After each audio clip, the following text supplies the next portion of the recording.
ಯಾರ ಹತ್ರ ಜಾಸ್ತಿ ಬಿ ಪಾಯಿಂಟ್ಸ್ ಇರುತ್ತೋ ಅವರಿಗೆ ಕ್ಯಾಪ್ಟನ್ಸಿ ಟಾಸ್ಕ್ನ ಕೊಡ್ತಾರೆ ಬಿಗ್ ಬಾಸ್. ಅದಕ್ಕೆ ಆ ಕ್ಯಾಪ್ಟನ್ಸಿ ಟಾಸ್ಕಲ್ಲಿ ಮಂಜು ಅವರು ವಿನ್ ಆಗ್ತಾರೆ, ಉಗ್ರಂ ಮಂಜು ಅವರು. ಸೊ ಮಂಜಣ್ಣ ಇತ್ತೀಚೆಗೆ ಡಿಫ್ರೆಂಟ್ ಆಗಿ ಕಾಣಿಸ್ಕೊಂತ ಇದ್ದಾರೆ ಆಯ್ತಾ. ಯಾವ ಗೇಮಲ್ಲಿ ಬಂದ್ರೂ ಎತ್ತಿದ ಕೈ ಎಲ್ಲ ಚಿಂದಿ ಉಡಾಯಿಸ್ತಾ ಇದ್ದಾರೆ.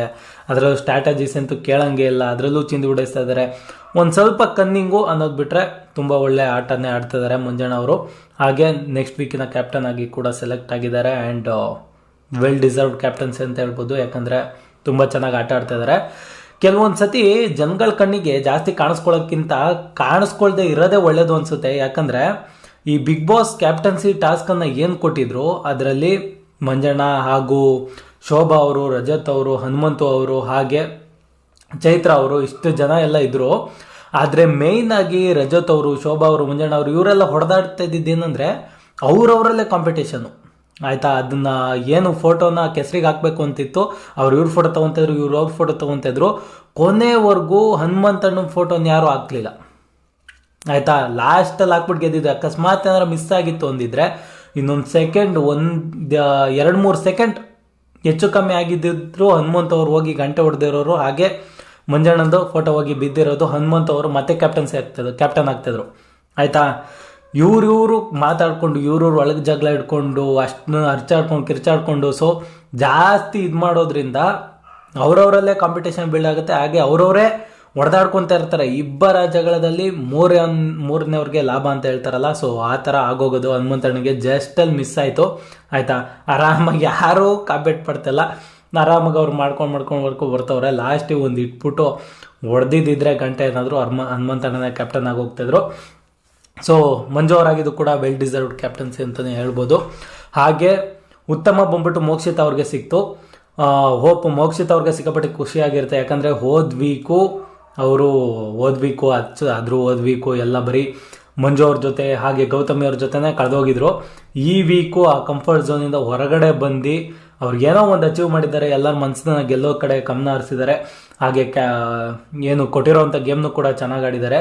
ಜನ ಯಾವಾಗ ಅವ್ರ ಕಂಫರ್ಟ್ ಝೋನ್ ಬಿಟ್ಟು ಹೊರಗಡೆ ಬರ್ತಾರೋ ಆವಾಗ ತುಂಬ ಚೆನ್ನಾಗಿ ಆಡ್ತಾರೆ, ತುಂಬ ಚೆನ್ನಾಗಿ ಕಾಣಿಸ್ಕೊತಾ ಇದ್ದಾರೆ. ಅದಕ್ಕೆ ಮೋಕ್ಷಿತ್ ಅವರು ಕೂಡ ಒಂದು ಉದಾಹರಣೆ ಆಯಿತಾ. ಈ ವೀಕು ಏನಾರ ಮಂಜಣ್ಣ ಗೌತಮಿ ಅಂತ ಕೂತ್ಕೊಂಡಿದ್ದಿದ್ರೆ ಈ ವೀಕು ಹೊಗೆ ಆಡಿಸ್ಕೊಂಡ್ಬಿಟ್ಟಿರೋರು. ಸೊ ಯಾವ ಉತ್ತಮನೂ ಬರ್ತಾ ಇರಲಿಲ್ಲ, ಏನೂ ಬರ್ತಾ ಇರಲಿಲ್ಲ. ಹಾಗೆ ಕಳಪೆ ಬಂದ್ಬಿಟ್ಟು ರಜತ್ ಅವ್ರಿಗೆ ಸಿಕ್ಕಿದ್ದು ವೆಲ್ ಡಿಸರ್ವ್ಡ್ ಕಳಪೆ ಅಂತ ಹೇಳ್ಬೋದು ಆಯಿತಾ. ಆ ಮಾತುಗಳು ಮಾತಾಡೋದು, ಇಷ್ಟು ದಿನದಲ್ಲಿ ಯಾರು ಮಾತಾಡಿಲ್ದಿರೋಂಥ ಮಾತುಗಳನ್ನ ಈ ಬಿಗ್ ಬಾಸ್ ಮನೆಗೆ ಬಂದು ಅದು ಡೈರೆಕ್ಟಾಗಿ ಹಂಗೆ ಬೈದಾಡೋದು, ಆ ಥರ ಕಿರ್ಚಾಡೋದು, ಅಷ್ಟು ಬೀಪ್ ಸೌಂಡ್ನ ಹಾಕಿದ್ದಾರೆ ಅವರು ಬೈದಾಡುವಾಗ. ಅಂದರೆ ಅದೇನೇನು ಬೈದವರು ಯಾವ ನನ್ಗೆ ಗೊತ್ತು, ಆ ರೇಂಜಿಗೆ ಬೀಪ್ ಹಾಕಿದ್ದಾರೆ. ಸೊ ವೆಲ್ ಡಿಸರ್ವ್ಡ್ ಕಳಪೆ ಅಂತಲೇ ಹೇಳ್ಬೋದು ರಜತ್ ಅವ್ರಿಗೆ. ಹಾಗೆ ಅದನ್ನು ಅವರು ಅರ್ಥ ಮಾಡ್ಕೊಳ್ದೆ, ಅದನ್ನು ಅವರು ತಿದ್ಕೊಳ್ತೀನಿ ಅಂತಲೂ ಹೇಳಿದೆ. ಅದಕ್ಕೆ ಆಪೋಸಿಟಾಗಿ ನಿಂತ್ಕೊಂಡು ಇದ್ರ 3 ಮಾತಾಡ್ತೀನಿ, ಇದ್ರ 3 ಇದು ಮಾಡ್ತೀನಿ, ನಾನು ಎಲ್ಲರನ್ನೂ ಹೊರಗಡೆ ಕಳಿಸ್ತೀನಿ, ಕೈ ಹಿಡ್ಕೊಂಡು ಓಡಾಡೋದಲ್ಲ ಅಂತ ಶಿಶಿರ್ ಅವ್ರಿಗೆ, ಹಾಗೆ ಐಶ್ವರ್ಯ ಅವ್ರಿಗೆ ಕೈ ಹಿಡ್ಕೊಂಡು ಓಡಾಡೋದಲ್ಲ ಅಂತ ಅವ್ರಿಗೆ ಹೇಳ್ಕೊಂಡು.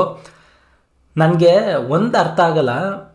ನಾನು ಕಳಿಸ್ತೀನಿ ಏನು ಆಟ ಆಡಿ ಗೆದ್ಬಿಟ್ರೆ ಮಿಕ್ದವ್ರನ್ನೆಲ್ಲ ಕಳಿಸ್ಬಿಡ್ತಾರೆ. ನೀನು ಆಟ ಆಡಿ ಗೆದ್ದಿದ್ಯೋ ಕಣಪ್ಪ, ನೀನು ಆಟ ಆಡ್ತಿದ್ದೆ ಇಲ್ಲಿರೋನು. ಅದೇನು WWE ಅದೇನು ಫಿಸಿಕಲ್ ಗೇಮ್ ಕಾಂಪಿಟೇಷನ್, ಅದೇನು ಕಬಡ್ಡಿನ, ಖೋಖೋನ, ಕ್ರಿಕೆಟ್, ಅದು ವ್ಯಕ್ತಿತ್ವಗಳ ಆಟ ಕಣ್ರಪ್ಪ. ಅದು ಹೊರಗಡೆ ಜನಗಳು ವೋಟ್ ಮಾಡೋದು. ಇವ್ರಿಗೆ ಎಷ್ಟು ಜೊತೆ ಹೇಳೋದು ಗುರು, ಇವ್ರಿಗೆ ಅರ್ಥನೇ ಆಗೋದು ಇವ್ರಿಗೆ. ನಾನು ಕಳಿಸ್ತೀನಿ ಹೋಗೋದಷ್ಟೇ ನಿಮ್ಮ ಕೈಲಿ. ಕಳಿಸೋದು ಬಿಡೋದು, ಅಲ್ಲಿ ಇದು ಮಾಡೋದು ಯಾವುದೂ ನಿಮ್ಮ ಕೈಲಿಲ್ಲ. ಡಿಸೈಡ್ ಮಾಡೋದೇ ಯಾರ್ಯಾರೋ. ಆ ಜನಗಳೂ 50% ಅಷ್ಟೇ ಆಯಿತಾ. ಬೇರೆ ಬೇರೆ ಕೈಗಳು ಕಾಲುಗಳು ಎಲ್ಲ ಇರ್ತವೆ. ಕಳಿಸ್ತಾರೆ. ಅದೇನದು ಅವ್ರ ಕೈ ಹಿಡ್ಕೊಂಡು ಓಡಾಡಲಿ, ಏನಾರ ಹಿಡ್ಕೊಂಡು ಓಡಾಡಲಿ, ಮಾಡಿದವ್ರ ಪಾಪ ಆಡ್ದವ್ರ ಬಾಯಿಲ್ಲ. ನನಗೆ ಇವ್ರು ಆ ಥರ ಎಲ್ಲ ಮಾತಾಡೋದಿದೆಯಲ್ಲ, ಇನ್ನೂ ಬುದ್ಧಿ ಬಂದಿಲ್ಲ. ಒಂದು ವೀಕೆಂಡ್ ಆಗಬೇಕು ಗುರು, ಒಂದು ವೀಕೆಂಡ್ ಆಗಬೇಕು, ಹಾಕೊಂಡು ರುಬ್ಬಿಸ್ಕೋಬೇಕು. ಅವಾಗ ಒಂಚೂರು ಟ್ಯೂನ್ ಆಯ್ತಾರೆ. ಅವಾಗ ಒಂದು ಅದಕ್ಕೆ ಬರ್ತಾರೆ. ಇವ್ರು ನೋಡ್ತಾ ಇದ್ರೆ ಯಾಕೋ ಓದ್ ಸೀಸನು ವಿನಯ್ ಅವರೇ ನೆನಪಾಗ್ತವ್ರೆ. ಅವರು ಹಂಗೆ ಆಡ್ತಾಯಿದ್ರು ಆಗಾಗ. ಸೊ ಇವ್ರು ಯಾಕೋ ಹಂಗೆ ಆಡ್ತವ್ರೆ. ಗೊತ್ತಾಗುತ್ತೆ ಆಯಿತಾ. ಅವ್ರವ್ರ ಅನುಭವಕ್ಕೆ ಬಂದಾಗಲೇ ಅವ್ರವ್ರ ಬುದ್ಧಿ ಕಲಿಯೋದು.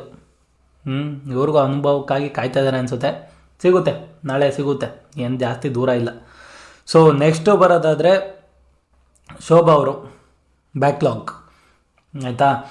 ಏನಂದರೆ ಬಂದು ಒಂದೆರಡು ದಿನ ಫುಲ್ಲು ಫೈರು ಬ್ರ್ಯಾಂಡ್ ಥರ ಹಂಗೆ ಹಿಂಗೆ ಓಡಾಡ್ಕೊಂಡು ಎಲ್ಲ ಇದು ಮಾಡಿದ್ರು. ಯಾಕೋ ಒಂದೆರಡು ದಿನದಿಂದ ಒಂಚೂರು ಸಪ್ಪೆ ಆಗವ್ರೆ. ಎಲ್ಲ ಮಾತಿಗೆ ಮಾತು ಕೊಡ್ತವ್ರೆ, ಎಲ್ಲ ಇದು ಮಾಡ್ತವ್ರೆ. ಅವ್ರಿಗೂ ಗೊತ್ತಾಗೋಯ್ತು ಜಾಸ್ತಿ ವರ್ಕೌಟ್ ಆಗಲ್ಲ, ಒಂಚೂರು ಸೈಲೆಂಟ್ ಆಗಿರೋಣ, ಒಂಚೂರು ಇದು ಮಾಡೋಣ ಅಂತ ಹೇಳ್ಬಿಟ್ಟು. ಸೊ ಫೈರ್ ಬ್ರ್ಯಾಂಡ್ ಒಂಚೂರು ಕಮ್ಮಿ ಆಗಿದೆ. ಹೋಪ್ ನೋಡುವ ಮುಂದಿನ ವೀಕ್ ಯಾವ ಥರ ಪರ್ಫಾರ್ಮೆನ್ಸ್ ಬರುತ್ತೆ ಅವ್ರ ಕಡೆಯಿಂದ ಅಂತ. ಹೋಪ್ ನಿಮ್ಮೆಲ್ಲರಿಗೂ ವಿಡಿಯೋ ಇಷ್ಟ ಆಗಿದೆ ಅಂತ ಅಂದ್ಕೊತೀನಿ. ವಿಡಿಯೋ ಇಷ್ಟ ಆಗಿದ್ರೆ ಚಾನಲ್ನ ಸಬ್ಸ್ಕ್ರೈಬ್ ಮಾಡ್ಕೊಳ್ಳಿ, ವಿಡಿಯೋಗೆ ಲೈಕ್ ಮಾಡಿ, ಇಲ್ಲ ಡಿಸ್ಲೈಕ್ ಆದರೂ ಮಾಡಿ, ಏನಾದರೂ ಒಂದು ಮಾಡಿ ಹಾಗೆ ಹೋಗ್ಬಿಡಿ ಅಂತ ಹೇಳಕ್ಕೆ ಇಷ್ಟಪಡ್ತಾ. Thanks for watching.